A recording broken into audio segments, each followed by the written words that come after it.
Welcome, everybody. I'm Paulette Erato. Buenas noches, buenas tardes, if you're still on the West Coast. I'm Paulette, the founder of Latinas in Podcasting, if we haven't met before. Thank you so much for being here. We had a bunch of questions submitted, but I also want to take questions from the room.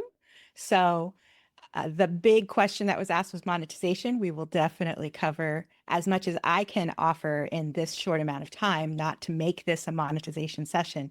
But if questions lead to more questions, then we'll just keep going down that thread. Before I start getting into the actual questions, let me tell you a little bit about Latinas in Podcasting.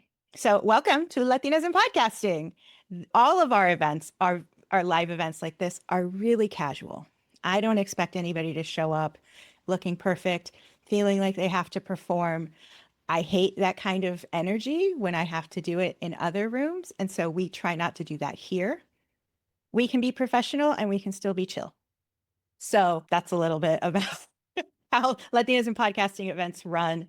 Let me tell you a little bit about me. I put this slide in here because I always forget to introduce myself, but I already did that at the top. So let me introduce one other person that is behind the scenes. You will rarely ever see him or hear from him. It is the intern, Ryan, who's also my husband. That is an ongoing joke. I jokingly referred to him as an intern when he helped build our last summit last year while he was drinking beer watching football. Because he's a tech guy, it was very easy for him. And then we just took it and ran with it. So every time I say the intern for new people, I have to make sure for legal reasons you realize he's my husband. He likes that name. That's the name you can tag him in Slack with. He goes by the intern. But his real name is Ryan, and he's a cutie, and we love him and appreciate everything he does for us. All right. So really quickly, I only have one more slide after this about Latinas in Podcasting. It started because I was frustrated. I was at yet another conference for podcasters, and there's as many Latinas in this room as there was at that massive conference. And I just was tired of it. So after 2 years of the same thing over and over across the country, I was in Florida, I was in LA, I was in Vegas, I was in Chicago. I was like, enough. Let's just build the table then. And it started with a happy hour at Podcast Movement Evolutions in March of 2024. By October of that year, we had over 100 people attending the virtual summit. My background is in event planning, so I knew that I could bring people together through an event. The following year, that grew to over 200 people and over 400 people on our mailing list. So in the intervening time, we got registered as a trademark. So that happened in March of last year, or of this year, actually. Of this year. I'm still waiting on the certificate, but you will see it behind me once that comes through. We are going to have a pitch fiesta in September. I'm still working on what's happening in August, but our next and last pitch fiesta for the year is going to be in September. So stay tuned for that. And then, of course, our big annual event is in October. This year is going to look a lot different. It's an audio summit. We're going to have a private podcast. It's been in the past 2 days long, lots of speakers. We're paring it down because this year is about sustainability. So that's the big, big topic. For those of you who are unaware, my dad died this year. So my capacity is sometimes in the negatives. Sometimes I'm running in the red. So I do as much as I can with what I've got. And our volunteers have been amazing. Some of them are in this room. Thank you all so much for picking up the slack. For everyone, this is a community I know I can depend on. But if things feel sometimes like, well, they could be a little further along or we could be doing more, that's why. My capacity took a big hit earlier this year. So the last thing I want to talk about Latinas in podcasting in general is the way we work. We have monthly events, whether that's a cafecito on the first Friday of the month. It's co-working twice a month, the first and third Wednesdays of the month, monthly workshops, and pitch fiestas. Like I mentioned, it's basically 2 minutes to everybody who signs up to pitch what you got. You get cut off at 2 minutes, so you got to be tight. But people have been on podcasts, they've gotten guests, they've gotten speaking gigs. So, the connection and collaboration is what we were built on, and that's what Pitch Fiesta really allows for. Some of the resources that are freely available to everyone are the weekly newsletter. It comes out usually on Tuesdays. LRSS is our blog. That just debuted earlier this year. We've got replays. So this will be out tomorrow on our YouTube channel. Our Slack community. If you aren't yet in the Slack, please get in the Slack. It's so much fun. And then coming soon, and I've been saying this for months, but again, capacity, we will have a member directory in August. All right. So membership just recently changed. It still is, and hopefully will always remain free. But we also added a Patronas membership, which is basically just our way of trying to keep it sustainable. It's optional and it's pay what you can. Do I pay for Slack? No, it is free. So messages get cut off at 90 days. So if you go too far back in the history, you will start to lose those. Maybe one day we can transition to a better thing. Okay. So Miriam is in the room and Nina is in the room, and you both submitted questions. So I'm going to start with yours. How do you market your podcast? So I wanted to ask you, do you mean in general marketing ideas, or do you mean how do I market my podcast? I can do both. Was that me? Because I asked a million questions. In general, I have a good idea about marketing. And then I also realized like I was doing a lot more marketing than when I started my business. I needed to start selling, which was totally different. There's a differentiation between the two. And so obviously, but I was doing something that I thought was something else. So that's why was curious about how you market your podcast, because you've been around it for a while and been to different conferences, and maybe you can share some best practices. So I think you have to talk about it from the top. The one, you have to talk about your offers, you have to talk about your podcast. This is what my phone case looks like. There's a QR code that no matter, and if I'm talking about my podcast, I'm out to brunch, I'm playing pickleball, I bust out my phone if I mention a podcast and someone goes, oh, where can I find it? Here you go. And like this case is old. Like, look at it. It's all faded, but like that QR code still works. This tip I got from a podcasting session like years ago about duct tape marketing.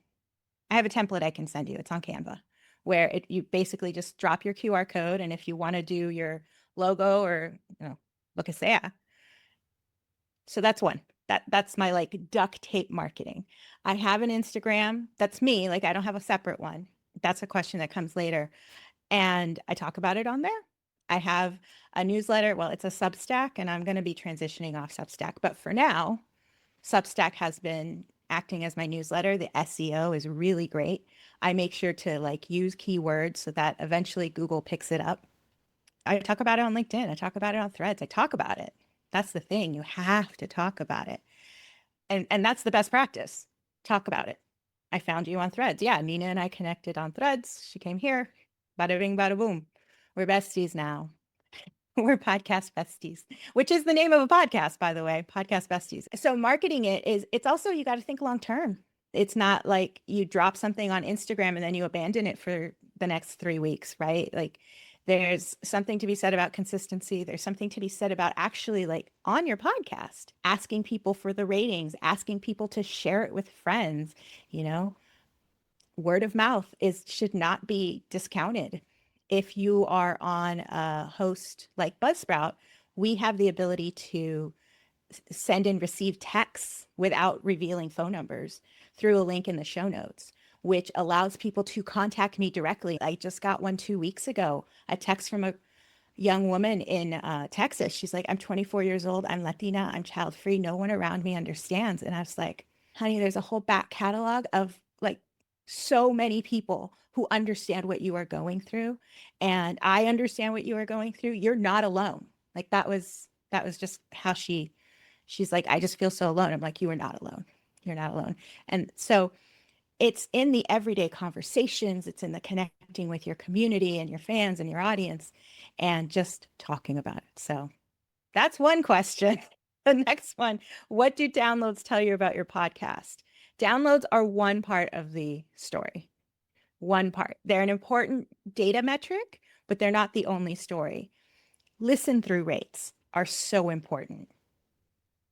Whether or not people actually get all the way through your podcast is how you measure engagement with your show. But all of that data also needs time to mature and reveal patterns. So while data is really important and the longer you've been at it, the more data you have to show, make sure that you're checking to see what the patterns are, not just a download. So that would be what I would say about downloads. And do I ever meet my listeners? If so, where do they find you? I took notes and like put my answers right next to them. I was like, only safely and only in public. So again, that texting ability has been really great. By the way, our members get a $20 credit to Buzzsprout. It's, I think, at the bottom of all the emails. So you can take advantage of that if you were looking to move to a different host. That texting is great because they don't see my phone number. I don't see their phone number. And in fact, if they don't tell me what their name, I don't know it either. But I have met a couple of people from the community and who live in Los Angeles. So that's been really rad. I know you're up in New York, right, Miriam? And Nina's in Florida. Yvette's in Nevada. Kita, where are you located? I'm in LA. Oh, okay. So Yeah. whenever we had those horrendous fires, I was trying to do an LIP meetup here, but then the fires happened. And so, and ever since then, it's just been kind of crazy. But I would love to actually be able to host events all over the country, like in any one of those regional Slack channels that we have, and be able to have them sponsored so that none of us have to go out of pocket for them. But again, that's one of the things that we're working on. All right. Somebody asked, where do I focus uploading, Spotify or YouTube? Who here is doing a video podcast? Okay. Do you auto send your feed to YouTube? Are you hosted on Spotify? No. Okay. So nobody is auto sending. So you are uploading directly to those platforms. Nina's saying yes. Miriam, do you upload directly To Spotify, to the YouTube? the video I do on YouTube, and the Spotify, I was starting to do it from Acast to Spotify, but I had an issue with Spotify, so I just stopped doing it. It's my understanding that unless you are hosted on Spotify, they won't take your video upload right now. So that could be bad info, but I know that Spotify has made things a little bit more challenging. Hi, this is Editing Paulette jumping in here to correct what I was saying. I will leave a link to the help article from Spotify about this, but you can publish video episodes to Spotify if you are hosted on certain hosts. So there's about 5 of them that are listed on this help article. They can feed directly. Otherwise, there's more help articles from Spotify. All right, cool. So I would say YouTube being the second biggest search engine in the world, definitely to focus on YouTube at the very least, if that is part of your goals. The next one is, how do I know if I need to change my format or my name? Now, I've changed my name. And in fact, I just looked at my Apple Analytics today and realized it still has the old name of my podcast, which I changed in 2023. So some things are just going to stay stuck, but it is showing the cover art for the newest one. And how do you know you need to do that? One is data. Again, go through the data, see what story it's telling you. Are you findable? Are you discoverable? We are learning that having an easy to search name, easy to search description matters. You know, the name of my podcast is La Vida Más Chévere. That's not super discoverable, but that's been intentional for me because my podcast is not the end all be all of Paulette's brand. It is a portion of the brand. And I've been intentional about keeping it small, for lack of a better term. And I know that that's not everyone's goal, you know? So if I was going to change the title of my podcast, it would be something about child-free Latinas at the beginning of the title, as opposed to at the end, right? So the first thing I would look at is data. The second thing I would look at is, how does it feel? Because sometimes this is in our gut. How does it feel to talk about your podcast with the current name and description that you have? Descriptions are easy to change. You change that in your host and it goes out to all of the podcast catchers the next day. By the next day, it's uploaded and it's done. But the name is the brand. So are you happy with that name? Are you happy with that identity? And I wasn't. I was starting to pivot from talking about being creative and how to find your creativity as an adult, to focusing on child-free Latinas and creating an archive of women who also didn't want to have kids. And that's when I knew that the title had to change. When I pivoted my focus, when I niched down even further, when I wanted to talk about building your vida más chévere, the name had to change because it was called the Maker Muse, because my last name's Erato, and that's a Greek muse. So I thought I was being super clever. So I changed it to La Vida Más Chévere, and I'm going to stick with that for a little while. We'll see if it changes in the future, because the focus of the podcast might change as well. Okay, let's look at some of the comments that have come through. I had someone text me too, and I also had someone join my community from listening to my podcast. You met them at Latina Fest. All right, let's talk about monetization. Monetization is also a long game. There's a lot of things that go into monetization. The easiest thing you can do is just turn it on at Apple or on your host, where you accept $3, $5, $10 a month from listeners just because they like you, not because you're offering them premium content, but just because it is available, or have a coffee link or whatever on your website. You can also have a Patreon. These are the low lift ways to start asking for money, right? The thing is, you have to talk about it. Easiest thing you can do is ask people for money via your host. Buzzsprout, again, has the ability to just pay a monthly fee. Apple has it as well. You can start a Patreon. These are the low lift things. You don't have to do anything extra. You just ask for money, but you have to talk about it. You have to put it in your show notes. You have to talk about it on your show, because people need somewhere between 7 and 20 reminders to do a thing. 7 people signed up to come today between the hours of 10 and noon because they got one last reminder that it was happening tonight. So you have to talk about it. Keep that in mind. You have to mention it repeatedly. You're going to think, oh, I don't want to sound salesy. Well, then you're not going to make money. Like, at the end of the day, do you want to make money or not? All right. So you have to understand that making money doesn't make you a bad person. Wanting to make money doesn't make you a bad person. Money is a tool. Money is a tool that keeps a roof over your head. It keeps the lights on.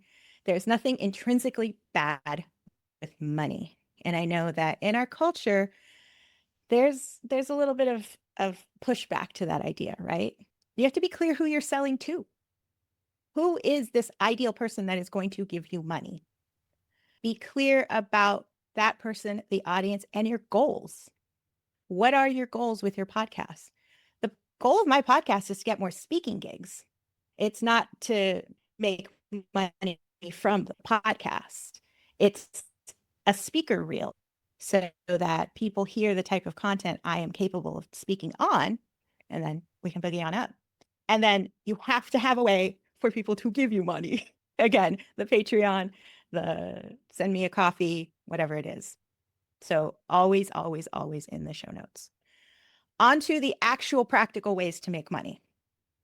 This is aside from your podcast. But as a podcaster, you can freelance write. You can develop unique projects within your brand. Again, knowing who your audience is and what brand you are, that then makes it easier to fund your podcast. Pitch sponsors. Pitch sponsors. You should be asking anyone who you think makes sense for money, but they're going to want to know, what do I get out of it? What is your reach? Who is your audience? Who am I selling my hummus to? You know, if we're going to refer back to Only Murders in the Building, they got some dude to sponsor them because he sells hummus. And also, don't discount that the business down the street from you would bake a good sponsor, even if it's $50. Doesn't have to be $100,000 or $50,000. It builds on itself. And it's also much easier to ask for money when you're already getting money. It's kind of like it's easier to get a job when you have a job. Because not only do you already have money coming in, you feel confident enough to ask for more. You can write ebooks and sponsor yourself. Miriam's working on an anthology that I'm sure she's going to use her podcast to sell, and everybody who's involved in that anthology is going to help sell it. And then that money goes back into your podcast. Also, use your ads. If your host allows for ads, to run dynamically inserted ads, use that to promote your own products. Don't wait until you hit the magic number that allows you to sell other people's stuff. I don't want to sell other people's stuff. I want to sell me. I want to sell this. So think about ads that you could run for you and whatever it is you also have to offer. Use it to sell your Patreon. Run an ad and say, hey, you won't be hearing this ad if you sponsor me on Patreon or whatever it is you want to give them. If you have a day job, try to get a promotion, try to get more training, try to get more money. That extra money can go back into your podcast. Create a course you can sell. What is a thing you can teach? That lady just made $1 million selling the Yap Challenge. She literally is teaching people how to talk on their phones, something that you do. If you're a podcaster, you're talking into the mic. What's the phone? It's a different mic. So what could you teach other people? What is a supplemental product to your show that your audience would like? For example, I have a child-free podcast. I could talk about businesses in and around Los Angeles that promote adult-only activities or events, stuff like that. So if you're child-free in LA or you're coming to Los Angeles, here are the spots to hit where you don't have to worry about it being family-friendly if you don't want it to be, right? So that's an idea. Again, sell it, talk about it. This makes me laugh. Host a conference. Have it sponsored. These are the heavier lifts. If you're going to do an event, that's a very heavy, heavy lift. But if it makes money, that money can go back to your show. Your show could sponsor it. You could promote it in your own dynamically inserted ads. Can you imagine a pre-roll for your show, for your conference? Like, that's pretty badass. I've done that. Create that YouTube channel already. Get more of those views over there and then sell stuff through that. You can consult, you can create merch, you can get ad revenue from your website.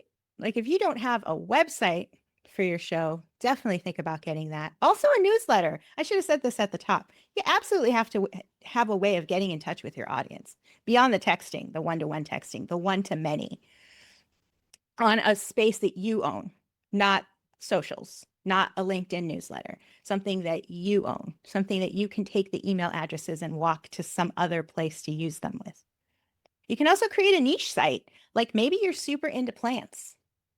That has nothing to do with your podcast, but you decide to make a niche site talking about the plant of the week because that's something you enjoy.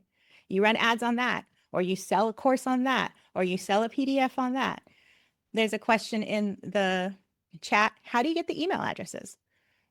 Well, you ask them to subscribe. You got to talk about it. You can offer a freebie.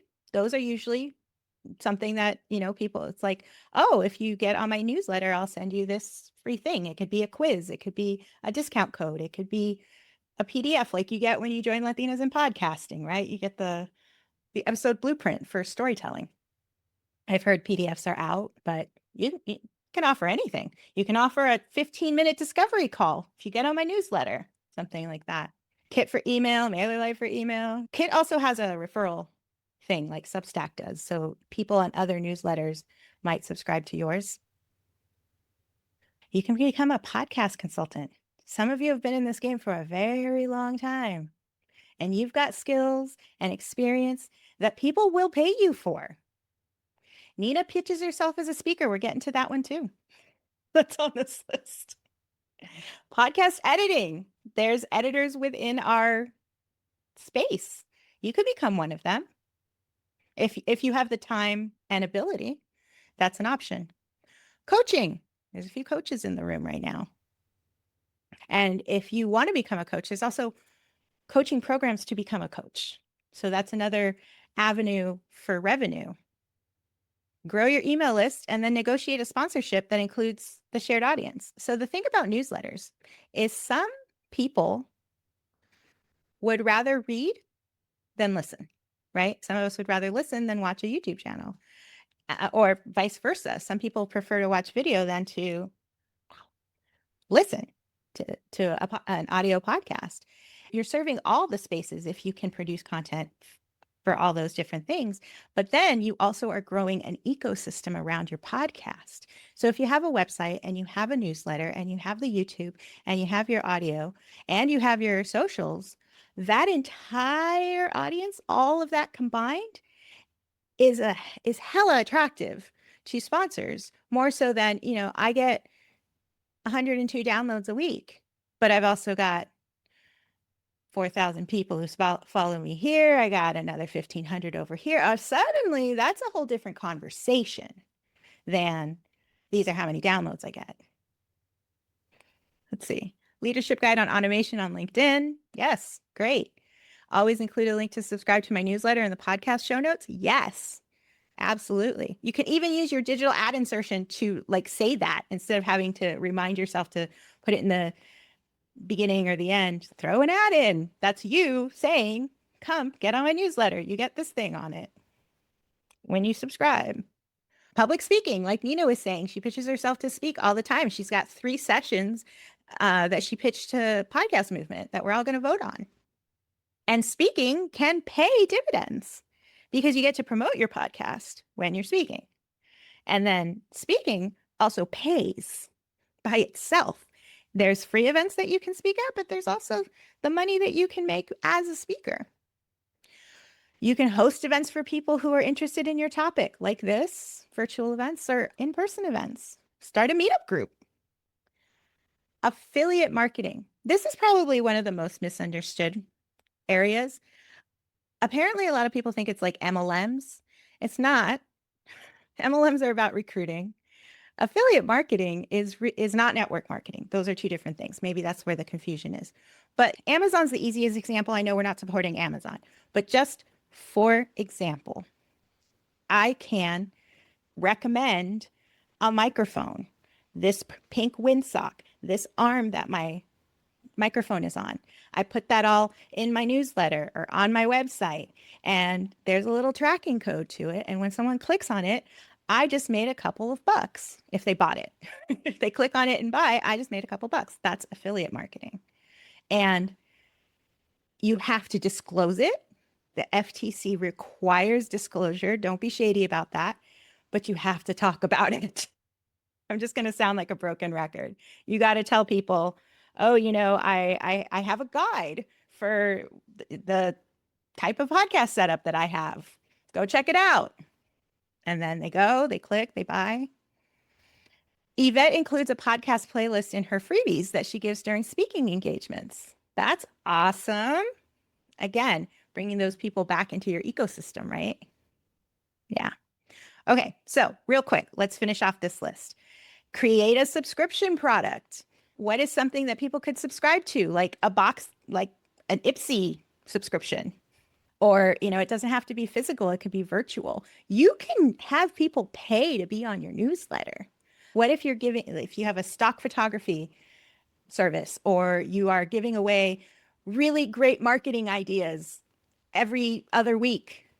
People charge $50 to be on emails like that. And they send you marketing advice. I mean, some people do that for free, and some people have the gumption to charge for it. Apply for grants. This is so important. There is a grant out there for everything. There is a grant for podcasting. There's a grant for whatever little niche you are in. There is a grant for people who enjoy taking pictures in black and white of the stars. I just think of the most underwater basket weaving. That gets a bad rap, but there are grants for everything. You just need to know where to look for them. And one really great place to look is grants for creators. That is a newsletter. It's a Substack. You have to get the paid version. Danielle has monetized her newsletter, but it is worth it for the plethora of grants that she lets you know about every month, sometimes twice a month. And that used to be her job. She used to be a grant writer. So she basically left her job to become a podcaster and also sell her grant writing skills or grant curation skills. You can have a membership community with special benefits. So, you've got a Patreon. They pay you $5 a month, but for $10 a month, they get this extra thing. You can sell t-shirts. LVMC has t-shirts. You can crowdfund, basically start a crowdfunding for your next season. You're like, it's going to cost me X amount of dollars. So I'm raising money so that we can continue moving this podcast forward. If your listeners want to hear the next season, ask them if they'd be willing to support it.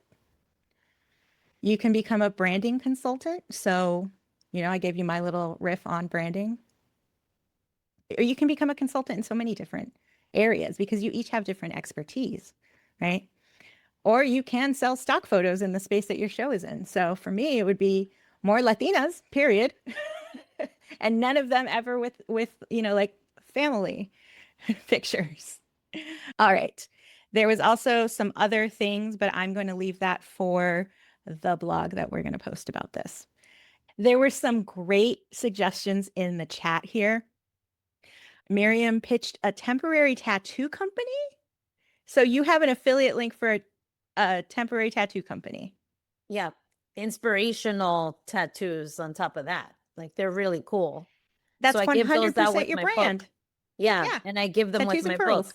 Tattoos and pearls. So there you go, everyone. There is a concrete example. Her brand is Tattoos and Pearls, aside from also the coaching and the HR that you do, right?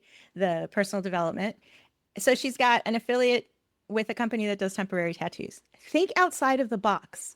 If your podcast is about comfort, what are the things that make us comfortable? Snacks, wine, tea, coffee. There are brands that have affiliate programs in all of those categories.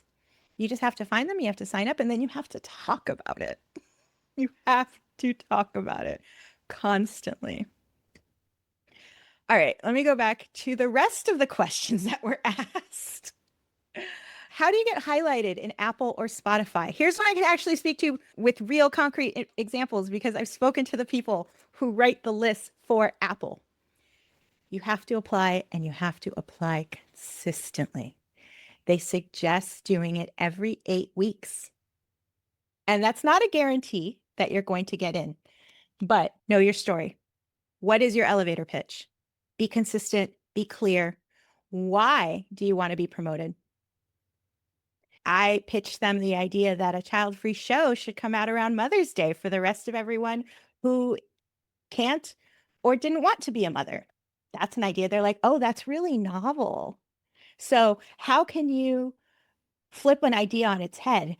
Maybe you have a spooky podcast and you're like, Halloween is in October, but what if we celebrate it in March or whatever? If it lines up with a holiday, great. So think about an angle.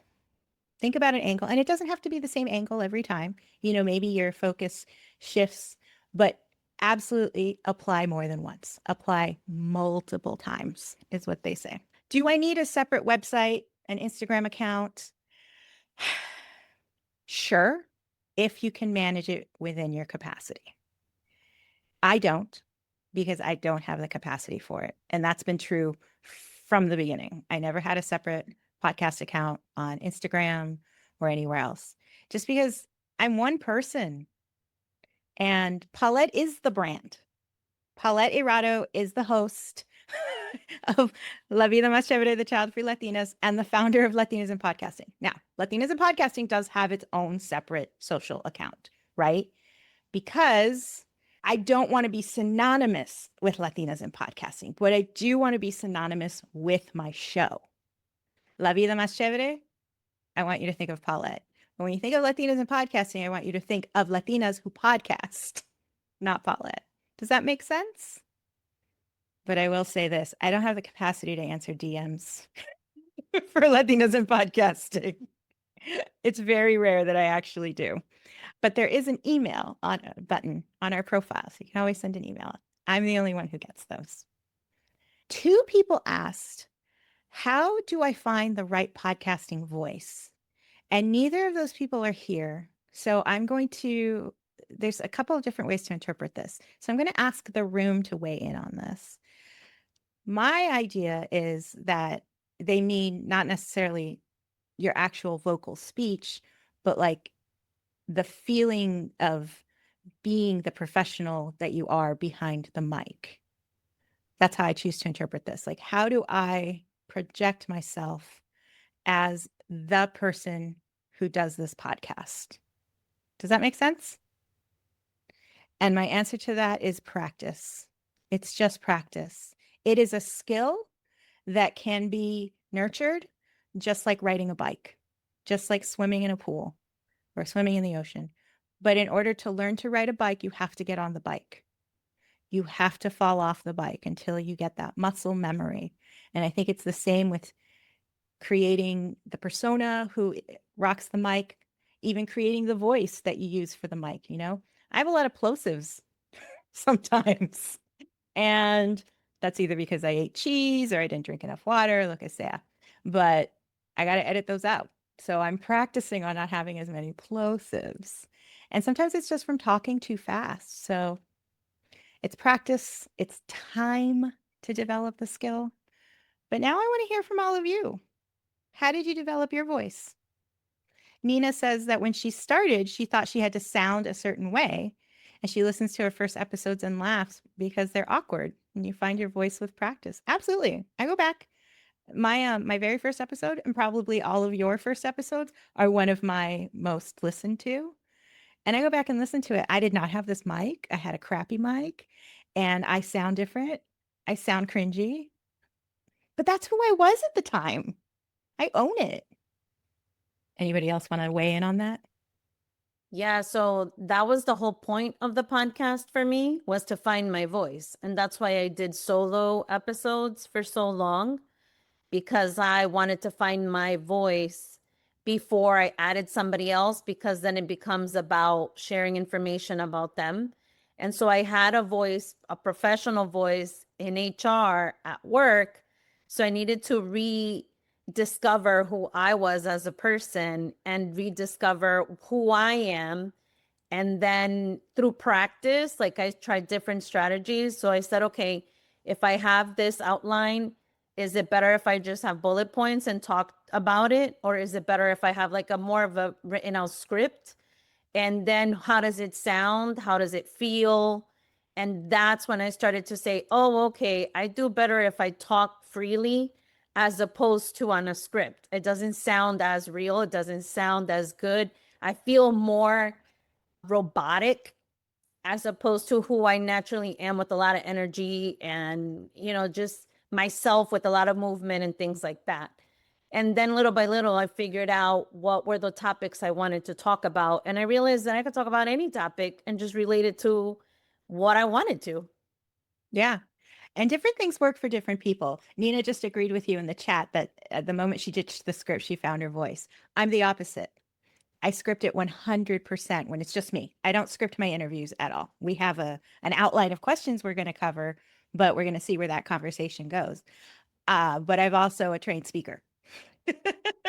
Right? So I can do that naturally. The thing is, for me, I am a writer first and I'm a podcaster second.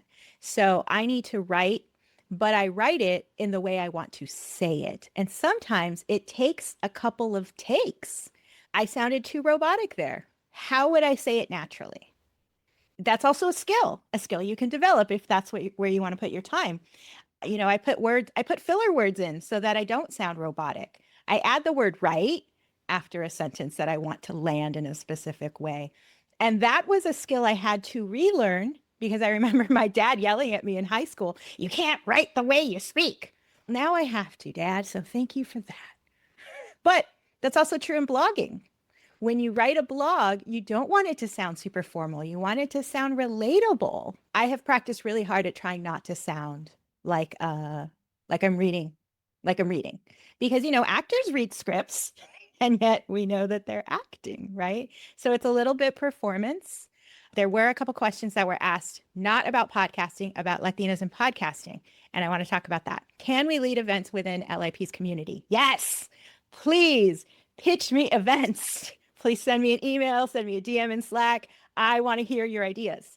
Yes, that's 100% support. Yes. And can we do a rating party in support of each other's shows? I think this is a brilliant idea, Nina. I would love to support that. However, if you want to drop it in the Slack, if you and I want to talk offline, we can. Tell me what that looks like. what you think it looks like, and we will make that happen. I think that's just a natural way to have us all collaborate. And then last question, how do I grow my followers?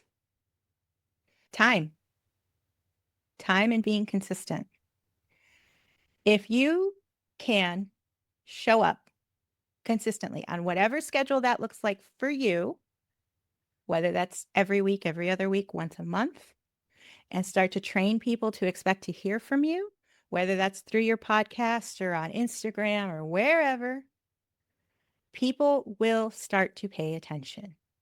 And then you ask those people to start bringing other people to the party. So think of yourself as a party host. If you don't have friends, who are you inviting to the party?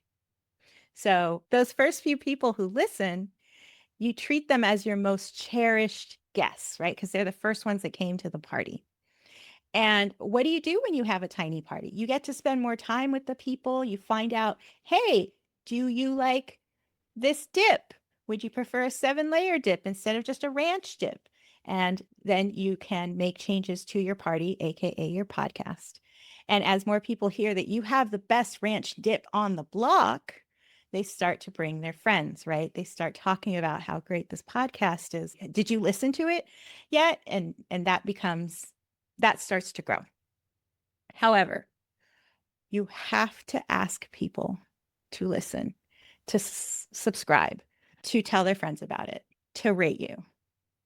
I was sitting here listening to some bossa nova music earlier today on YouTube. And at the end, it goes, please subscribe. And I'm like, you know what? I'm going to.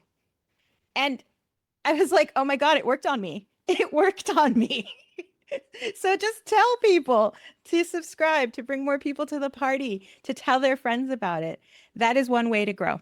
The other way to grow, and we have a whole blog post on this, is to get in front of other people's audiences. Be a guest on other people's show.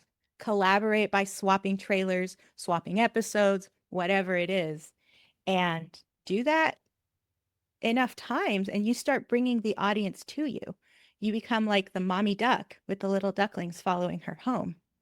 Every stop you make on other people's podcasts grows not only your audience, but also introduces your audience to that show, because then you can talk about it on your show. It's your show. You do what you want. It's your party. You get to pick the music. All right. So that's where I'm going to stop. I want to thank everyone for being here tonight. If there are any other lingering questions, you can leave them as a comment on our YouTube channel here. Please don't forget to like, comment, and subscribe. See what I did there? Or just come join Latinas in Podcasting, join our Slack, and ask all your questions there. There's always people in the room who want to help.